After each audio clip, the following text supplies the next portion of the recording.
we don't hear too much about the 36 years post the Mahabharata. Yeah. Could you give us the surface level story of what happened? Sure. And where is it mentioned? Yes. That's the other angle. This is mentioned in the Mahabharata itself.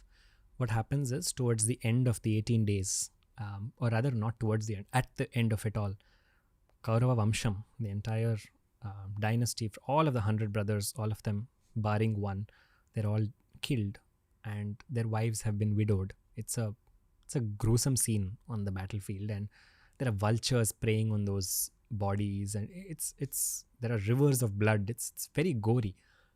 Gandhari comes onto the battlefield. The mother of the Kauravas. The mother of the Kauravas. And when she, of course, there's a patti on her eyes because she doesn't see, but she's feeling her son's body. She's hearing her daughter-in-laws, they're all wailing. And when she sees that, grief overtakes. That's the real parts, the human parts of these stories are here. Grief is powerful. Even when rishis experience it, putra shokam especially, losing your child when you are still alive is known to be one of the most painful things that nobody should experience. Because it is not the natural order of things. The natural order is parents will go first. Children, that's how age works. That's how our bodies work, right? They are older. They will go. It is an unfortunate, but a reality that somewhere is drilled inside of us. But when the reverse happens, when a parent sees a child go, it's a terrible, terrible feeling. And when Gandhari sees that this has happened, not one, but all of her sons have been killed, that grief overtakes her. And who's there when she's on the battlefield? Krishna is behind her. So when she's aware of this, that look at this, look at all this destruction. She has forgotten that her sons caused it, that they were the ones who started and sowed the bijas of adharma, and they caused all of this massive destruction for themselves. She's forgotten all of that. It's easy to pinpoint, no? When we're angry, everything for us is, what Bhagwan? I did so much for you, but this is what you gave me in return. She looks at him and says exactly the same thing. And this is where Krishna teaches us one of the most phenomenal lessons in our lives, which is, she looks towards Krishna. Of course, looking is metaphorically. She turns to Krishna and she says, this is your doing. You brought me this much of loss. I'm having to deal with death 100 times over, and it is tearing my heart into 100 pieces. So I curse you, Krishna, that you will die silently without any respect. These are all warriors. They have all died here on the battlefield. They will attain Veeraswargam. That's where any warriors who die, they go to Veeraswargam because they have died while performing their duty. Good or bad, that's where they go. But you will die silently. You will die by a hunter's arrow. That is my curse to you. Krishna receives that curse smilingly and he says, Amma, you shouldn't have cursed me. I'll tell you why. I would have anyway gone like that. That was how I had chosen to go. You wasted your tapas. Krishna's lesson is not in the Bhagavad Gita. It's throughout his Janmam. Krishna's lesson to us. Gandhari has earned herself a lifetime of tapas. Why? Because when she got married to Dhritarashtra could not see. So she took it upon herself to tie a patti on her eyes so she would also not see and be with him in that dharma. Through years of that tapas, when you accumulate any kind of spiritual tapas, you earn something called Vak Siddhi. What does tapas do to you? Formula is you become Shuddham. There is cleansing that happens from within. That's what tapas does to us. It cleans our minds and our bodies. Shuddhi leads to Siddhi. Shuddhi will make the tongue powerful. Penance leads to purity. Purity leads to power. Yes, beautifully put. So when Shuddhi leads to Siddhi, what you say will come true. But what happens? It's like an account.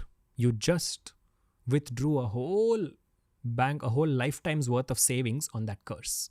So that is why elders always say, don't curse when you are in sadhana. Don't utter something casually negative about someone. Don't wish ill. Because if it is destined for them, for somebody, for whatever reason, it will happen anyway.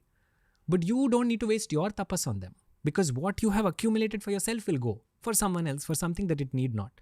That's exactly what he says to Gandhari. He says, this is what's going to happen to you now. You've lost your tapas on this, but I'll go. After this, Krishna goes to Dwaraka, and there he watches how his clan, which is the Yadu Vamsham, they all start bickering amongst each other because that was also part and extension of Gandhari's curse, and it was also written for them that the rest of his clan would die bickering. And there are sub-stories within this, but basically Krishna watches that dynasty also slowly crumble. And he goes into a forest which is in Dwarka. You can still see it till date. And when he goes there, he's sitting at the base of a tree one fine day with his foot outstretched. That foot is standing out. It is Narayana's Pada Padmam. It is that lotus foot of the Lord that is sustaining the entire universe. So it's a very beautiful, it's a very attractive foot. A hunter sees this dark foot and thinks that it's a deer's ear. So he takes a poisoned arrow, he fastens it and he shoots it. That poisoned arrow hits the tip of Krishna, and slowly that poison spreads and Krishna goes back to Shashwata Goloka from where he came. Prior to this, he instructed Balarama to go. Krishna Avataram Rahasyam, Rama Avataram Rahasyam. Before they go, they sent back Adisesha. Same Adisesha who came as Balarama, Balarama becomes a white snake and slithers into the ocean. Whereas in the case of Lakshmana Swami, also you see that he goes before Rama, because the bed must be ready before the Lord comes back to recline. So this is effectively the last 36 years post the war. He goes into solitude. He goes into what? Just witnessing and observing how each being is meeting their final point. And finally, he just allows himself to go, because what he came for has been fulfilled. It has been fulfilled through his story, starting from his arrival to his spending all of those years with the gopis. It has been fulfilled by giving them what they seeked.